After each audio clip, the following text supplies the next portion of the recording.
It began with a promise, the idea that two worlds, one political and one cultural, were finally standing up against the machine.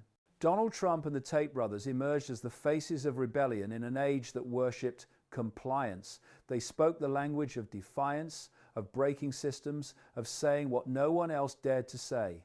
Trump's rallies became arenas of raw energy, where thousands screamed against the establishment he claimed to fight. Across screens and continents, Andrew and Tristan Tate built their own empire of resistance, teaching millions to reject weakness, to reclaim power, to defy the narrative. Both forces collided in a global consciousness, starving for authenticity. To their followers, they were the saviors of free thought, unfiltered, fearless, untouchable. But behind the spectacle, the mechanics of their rise followed a familiar rhythm.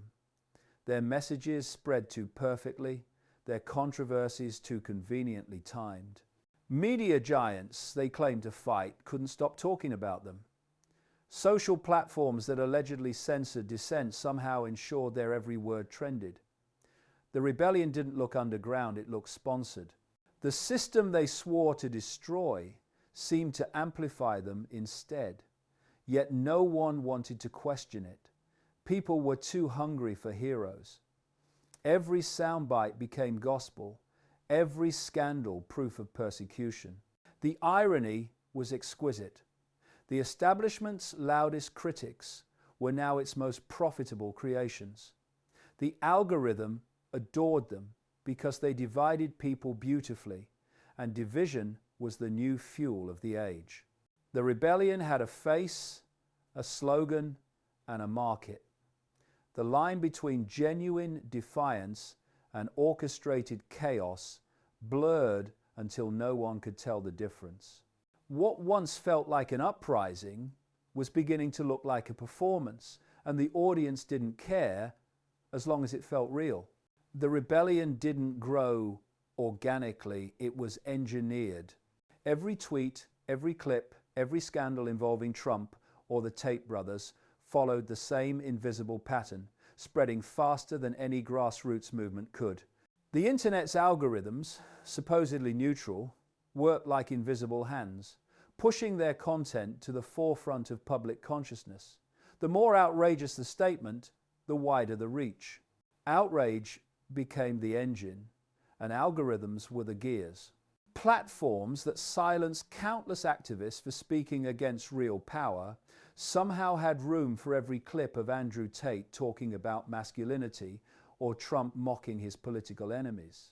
Their messages thrived, not despite the system, but because of it. The digital infrastructure that claimed to fear them was feeding off them. Engagement meant profit, and rebellion had become the most profitable product in the world.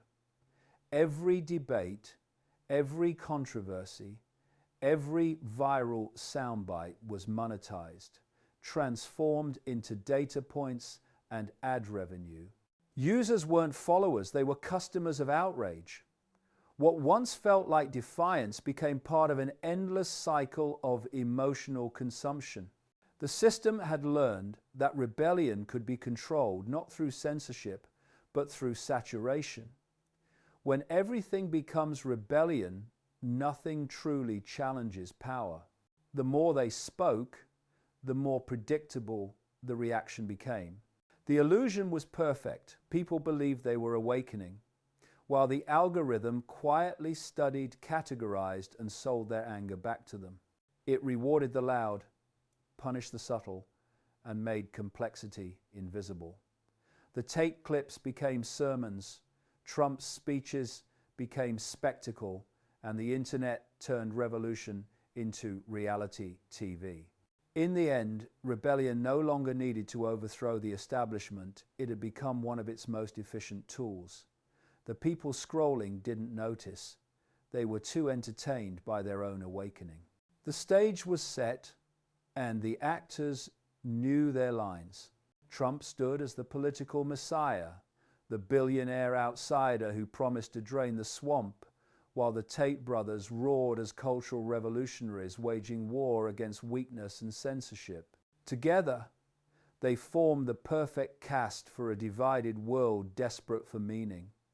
Their every move dominated headlines, their every word dissected and amplified. The media pretended to despise them but never stopped showing them. Every insult, every fact check, every viral argument only made their influence grow. Audiences were polarized but addicted one half, cheering the other hating, yet both watching endlessly. The illusion was seamless. Chaos masquerading as freedom, outrage presented as awakening.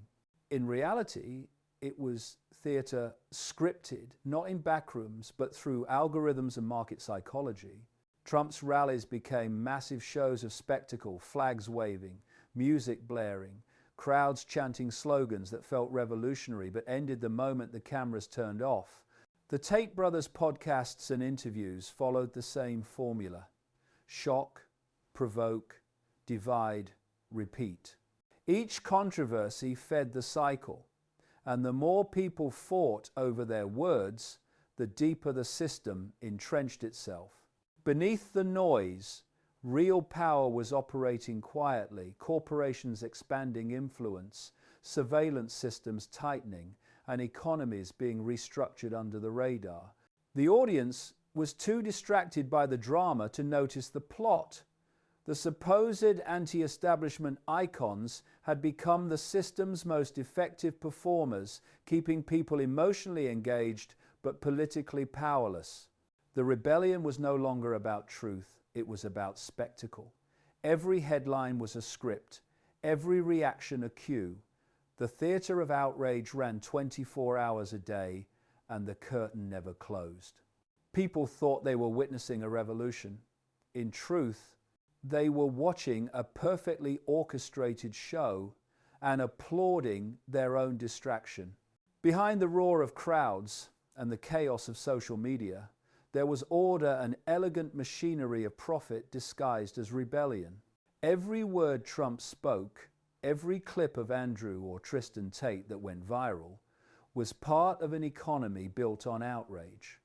Conflict was currency, and attention was gold.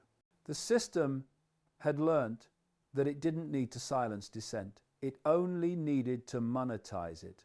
For every insult hurled, every argument sparked online, there were ads running, data collected, and emotions measured. Corporations, media outlets, and political strategists didn't just tolerate the chaos, they invested in it. Trump's rallies sold merchandise faster than policy, and networks that claimed to despise him quietly counted record-breaking viewership numbers. The Tates, banned and unbanned across platforms, became the faces of a brand that sold masculinity, ambition, and defiance, all neatly packaged for global consumption. Their rebellion had a business model, a logo, a market. Behind closed doors, analytics teams tracked engagement spikes, predicting how outrage could be triggered on demand. Every controversy meant growth. The louder they shouted about independence, the more dependent they became on the very platforms they criticized. Algorithms rewarded divisiveness, sponsors rewarded visibility, and audiences rewarded the illusion of authenticity. The rebellion had become a franchise renewed every time the world needed distraction. The establishment didn't have to control the rebels, it only had to keep them profitable. By turning protest into performance, the system ensured that no real revolution could take root. People thought they were supporting the resistance when they were actually funding the infrastructure of control. The age of censorship had ended, not because freedom won, but because manipulation had found a better way to rule, by selling rebellion back to the people who craved it most. In the end, the rebellion that had once looked untamed revealed itself as a masterpiece of design. Trump, the self-proclaimed enemy of the establishment, And the Tate brothers, icons of digital defiance, were not dismantling the system, they were renewing it. Their words, their controversies, their constant presence on screens across the world kept the illusion alive that a revolution was happening, that people were awakening, but the real awakening never came. The anger that could have united millions was redirected into endless debate, ego, and distraction. Every movement that tried to form around them dissolved into infighting, while the machinery of control grew stronger behind the scenes. The so-called anti-establishment figures had become the establishment's most efficient tools. Their messages absorbed the rage of the masses and transformed it into engagement statistics, profit charts, and algorithmic data. People felt rebellious, but their rebellion had been domesticated, safe, and profitable. Governments didn't need to suppress uprisings anymore, they simply sponsored them. The Tate brothers' empire and Trump's political brand became entertainment franchises, each selling the fantasy of resistance to an audience desperate to feel powerful again. True rebels, those without sponsorship, without visibility, were buried beneath the noise. They didn't trend, they didn't sell, and that was the point. The revolution had been manufactured, scripted, and distributed for mass consumption. It was no longer about tearing down systems, it was about keeping them alive through controlled chaos. The world had entered a new age of manipulation, one where control no longer looked like authority, but like choice. The people shouted for freedom, unaware that the rebellion they worshipped was built in the same factories as their chains. The show would go on, because the audience had forgotten it was won.